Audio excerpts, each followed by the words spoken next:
Hello and welcome back to Book Yaps with Ash. I'm Ash and we're doing something new today. Something that could be fun or maybe not. We'll see. If you thought this was fun, please let me know in the comments. And if you didn't think this was fun, don't tell me anything.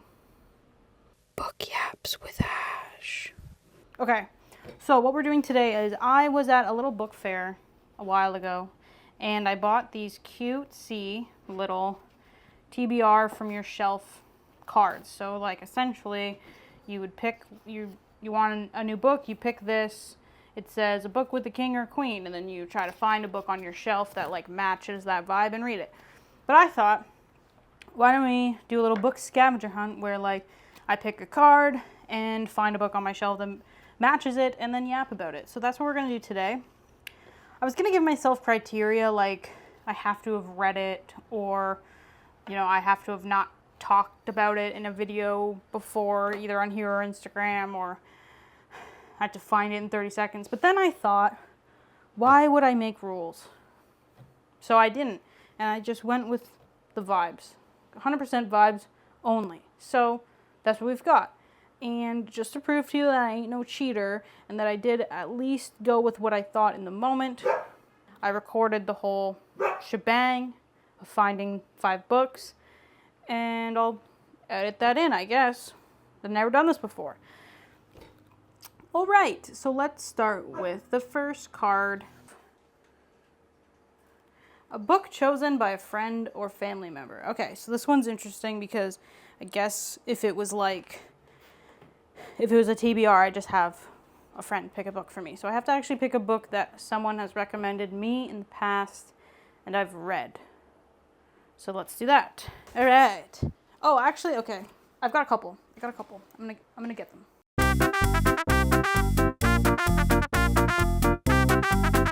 So normally with this one, it's a TBR card, right? So like I would have a friend or family member pick a book for me to read. With that's not gonna work because 1, I'm here alone, and 2, I'm not gonna be reading the book. So I picked 2. I've already started off by cheating, but I have a book that has been recommended and given to me or lent to me by a friend that I have not read yet, and a book that someone recommended to me that I did read. So the first one that I have not read is The Thursday Murder Club, which was given to me by my friend Beth, and she also gave me Dungeon Crawler Carl. So obviously I went with that one first, and I just haven't gotten to this one yet. I don't really know much about this, to be honest. Is it old people solving murders? I've heard it. Is it funny? And there's a movie. Is there a movie? I don't know. Yeah, Beth didn't actually say anything about it. She just brought it because she said it was good. So I'll probably get to that eventually, hopefully soon. But that is one that's been recommended to me by a friend. And this one was recommended to me by my lovely wife, sort of. Storm. This is Time to Shine by Rachel Reed. This is a hockey, gay, smutty little romance. And it's definitely still one of my favorites. I think I read it last year. Yeah, beginning of last year. And it still holds up as one of my favorite queer little smutty moments. Yeah, this is a grumpy sunshine. Very spicy. You've got 2 hockey players who are also kind of in like close proximity. They're on the same team and there's tension and they like each other. And yeah, and they do dirty stuff. So yeah, this one was a great recommendation. Thank you, Storm. I think the next one that I got, the next card, was a book with a number in the title. Ooh. This one's gonna be hard. Well, let me look at the shelf first.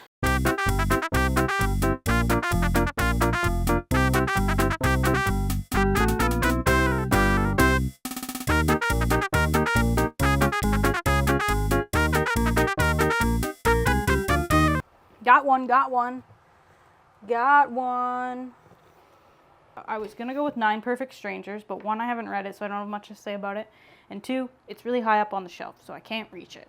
So I actually remembered that The Drawing of the Three by Stephen King exists. This is the 3rd book. No, it's the 2nd book in the Dark Tower series, and that always messes me up because it says 3 in the title. So it's the 2nd book, but it says 3 anyways. I am currently halfway through the 5th book in the Dark Tower series, and taking forever to read it because it feels like a huge side quest and I'm not having the most fun, I'm sorry. But this one in the Wastelands, I found both really, really good.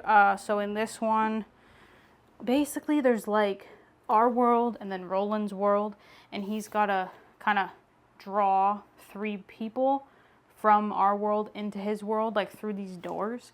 And he does it by actually kind of like astral projecting into them.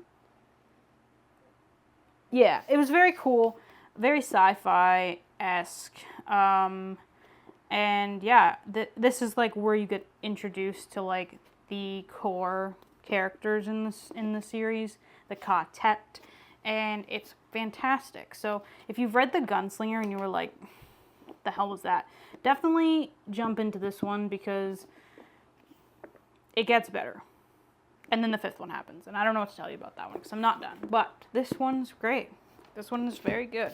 The next one, I think, was a book about friendship. All right, what's that? A book about friendship. Aw, okay.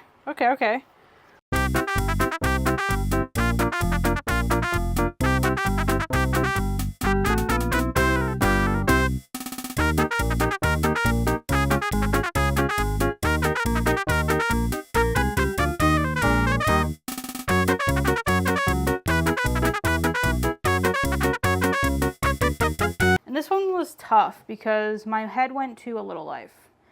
And I don't think anybody needs to talk about A Little Life anymore on the internet. You either love it or you hate it, and it's devastating, but beautiful. I loved it, just saying. But I loved this book. Tomorrow and Tomorrow and Tomorrow is definitely a great book about friendship. It's about these 2 friends. I think they were both sick when they were kids, so they knew each other from the hospital. They both loved video games. They bonded over playing video games. It was like the only thing they could do because they were sick. And they meet up again as adults and make a game together and eventually create like many games and have a whole video game company. And it's not really about more than that, but it also is. Like it's a beautiful story about the relationship between these 2 that is like entirely platonic and also like, I guess, business related. There are other characters that come into play. It's just about the dynamic. It's just about life, how things change over time. And it has probably the most devastating chapter of a book that I've ever read. Yeah, I recommend this one pretty much to anybody. Like, you don't have to like video games or be like a business person or whatever to enjoy this book. This book is for just people. Like, it's about people. So the next one was a book with a woman's name in the title. Okay. I love women.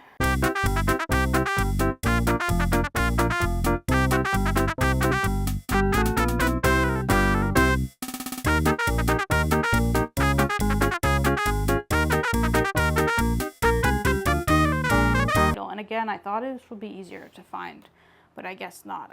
There's the women authors, but their names aren't in the title. So what we've got here, and I haven't read this one. This is Molly Falls to Earth. And one second. Okay, I'm just going to actually, like, this sounds so good. I don't know why I haven't read it yet. I bought it used years ago. In late January 2010, choreographer Molly has a seizure on a crowded Manhattan sidewalk. As Molly experiences the singularity of the seizure over the course of 7 minutes, she is haunted by her past, memories of love and infidelity, thoughts of her family and her work, and the city itself. She also reflects on the disappearance of a lover she last saw 10 years earlier, his sister, and the secrets that connect all 3 of them. Flickering through time and space, and from character to character, Molly Falls to Earth forms a constellation around the spot where Molly lies on the edge of Washington Square Park. Interwoven throughout are documentary segments featuring the voices of others who search for the lost, obsessed with those who have gone missing. With the extraordinary ability to capture the unimaginable, Maria Mooch takes us deep into a stormy world in which people disappear without going anywhere and appear to be present while traveling vast distances. That sounds really good. Like, it could be like life flashing before your eyes thing, or it could be like more magical realism. I'm not really sure, but yeah, I bought this years ago, a couple years ago now, and I just haven't read it, and It's not even that long. Like, maybe I should just read it soon. Yeah, so this is Molly Falls to Earth, and I can't tell you anything else about it. If anyone's read this, let me know if it's good. Anyways, last one was a book set in or about a coffee shop. Well, there's an obvious choice.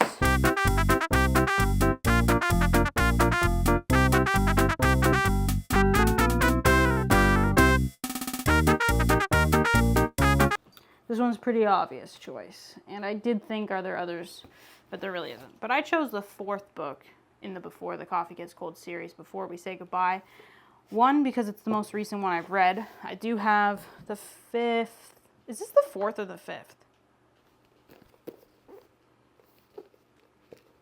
Fourth, okay.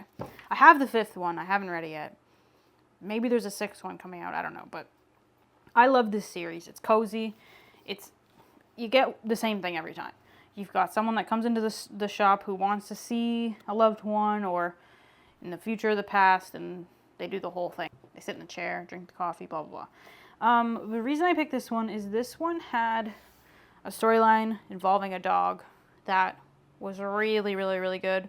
They're all really good, but that one like hit me pretty hard. This is like the coffee shop book.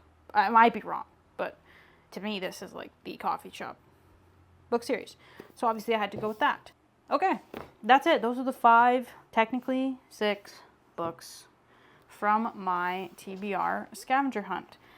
Was this enjoyable for you to watch?